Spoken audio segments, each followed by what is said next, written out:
a complexidade de Deus e a tentativa de entendermos. Quem pode conhecer e explicar Deus totalmente?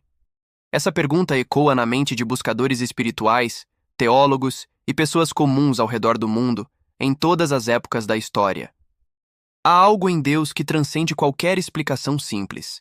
E mesmo assim, dentro de cada um de nós, há esse anseio, esse desejo intenso de compreender, de tocar, de se relacionar com o Eterno. Mas será que Deus pode ser totalmente compreendido? Será que conseguimos colocá-lo dentro de nossos esquemas humanos, de nossas doutrinas, tradições e lógicas? Ou estamos lidando com um mistério que, mesmo revelado, permanece inatingível em sua totalidade? Hoje, vamos falar sobre um dos assuntos mais profundos e controversos dentro do pensamento hebraico e da fé messiânica: a natureza de Deus. Um tema que toca diretamente nossa relação com o Pai, com Yeshua e com o Espírito. Fique comigo até o final, porque este vídeo pode mudar a forma como você enxerga a divindade. Para o pensamento hebraico, um dos princípios mais fundamentais é o Shema Israel. Ouve, ó Israel, o Senhor nosso Deus, o Senhor é um. Deuteronômio 6:4. Esse versículo é o centro da fé judaica e, consequentemente, também da fé dos primeiros seguidores do Messias. A palavra usada em hebraico para um é echad, uma unidade composta. Isso é diferente da palavra yatid, que significa um único, absoluto e indivisível. A Torá, portanto, apresenta Deus como uma unidade, mas uma unidade que comporta uma complexidade. Quando os rabinos do primeiro século discutiam sobre a natureza de Deus, usavam expressões como as 7 vozes de Deus ou os 7 espíritos diante do trono. Eles não estavam limitando Deus a uma figura monolítica, mas reconhecendo sua multiplicidade de manifestações e atributos. A grande pergunta é: onde entra Yeshua nisso tudo? Uma das maiores controvérsias entre judeus religiosos e judeus messiânicos está na afirmação de que Yeshua é Deus. Muitos, ao ouvirem isso, acusam os messiânicos de estarem quebrando o Shema, de serem politeístas ou idólatras. Mas vamos analisar isso com calma. Yeshua nunca disse: "Eu sou Deus", em termos ocidentais, como alguém esperando uma declaração filosófica.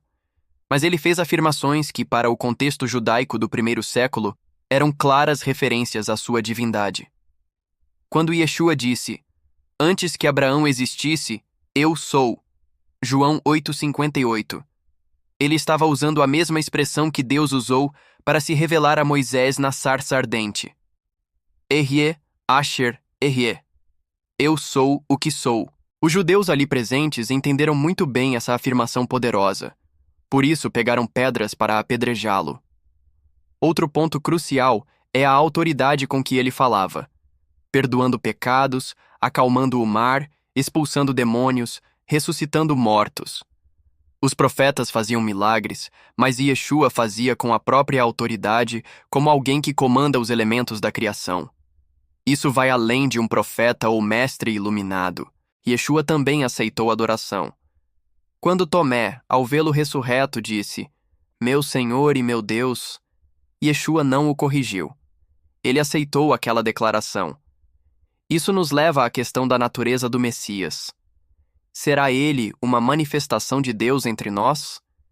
E como isso se encaixa na estrutura da unidade divina sem cair no triteísmo?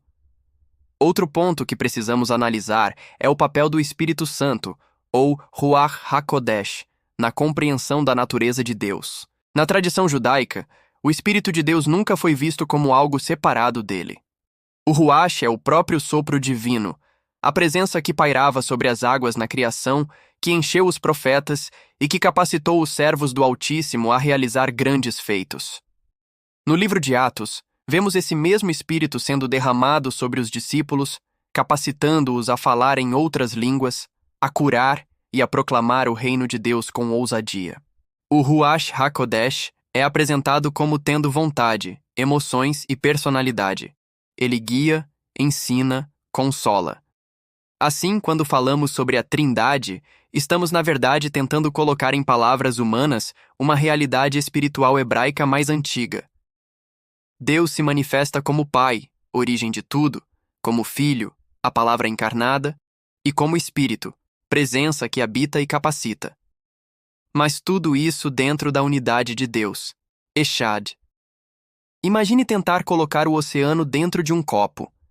É mais ou menos isso que estamos tentando fazer quando falamos sobre a natureza de Deus.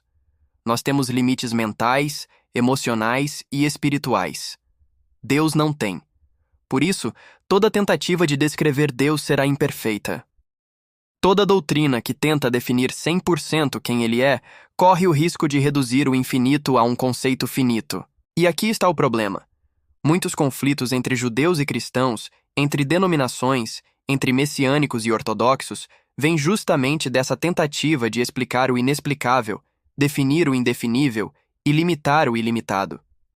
É por isso que precisamos de humildade teológica. Precisamos reconhecer que temos vislumbres da verdade, mas não a verdade plena. Deus é mais do que conseguimos imaginar. Há um outro perigo: fazer teologia sem revelação escrita. Muitos tentam estudar Deus apenas com raciocínio lógico, esquecendo que o verdadeiro entendimento de Deus vem por revelação do Espírito Santo ao ler e estudar a Bíblia e o que foi ensinado no passado. Nicodemos, um fariseu estudioso da Torá, não conseguiu compreender as palavras de Yeshua sobre nascer de novo. Por quê? Porque lhe faltava revelação. O entendimento espiritual não vem apenas da letra, mas do Espírito que vivifica. Como diz a Escritura, as coisas espirituais se discernem espiritualmente. Por isso, o que apresentamos aqui não é uma nova doutrina para ser decorada. É um convite para uma busca viva, sincera, profunda. Não para definir Deus, mas para se deixar transformar por Ele. Voltamos à nossa pergunta inicial. Quem pode conhecer e explicar Deus totalmente? A resposta é: ninguém, plenamente. Mas podemos conhecê-lo o suficiente para sermos transformados. Podemos conhecê-lo na medida em que ele se revela. E a maior revelação de Deus para a humanidade foi Jesus, o Messias. O que Deus quer de nós não é que decoremos um esquema teológico, mas que entremos em relacionamento com Ele. Um relacionamento com o Pai, por meio do Filho, capacitados pelo Espírito. Essa é a beleza da fé messiânica e de cristãos sinceros. Ela une o fundamento hebraico da unicidade de Deus com a revelação do Messias e a experiência viva do Espírito. Deus é um, mas sua unidade é rica, profunda, dinâmica. Ele é Pai, Filho e Espírito. Não três deuses, mas um Deus em expressão plural. Echad. Se você chegou até aqui, parabéns. Isso mostra que você é alguém que busca, que não se contenta com respostas superficiais. Se essa mensagem tocou o seu coração, deixe o seu like, se inscreva no canal e compartilhe com familiares, amigos ou grupos que podem se beneficiar deste conteúdo. Mais do que entender Deus, o nosso chamado é para caminhar com Ele. Até o próximo vídeo. Shalom.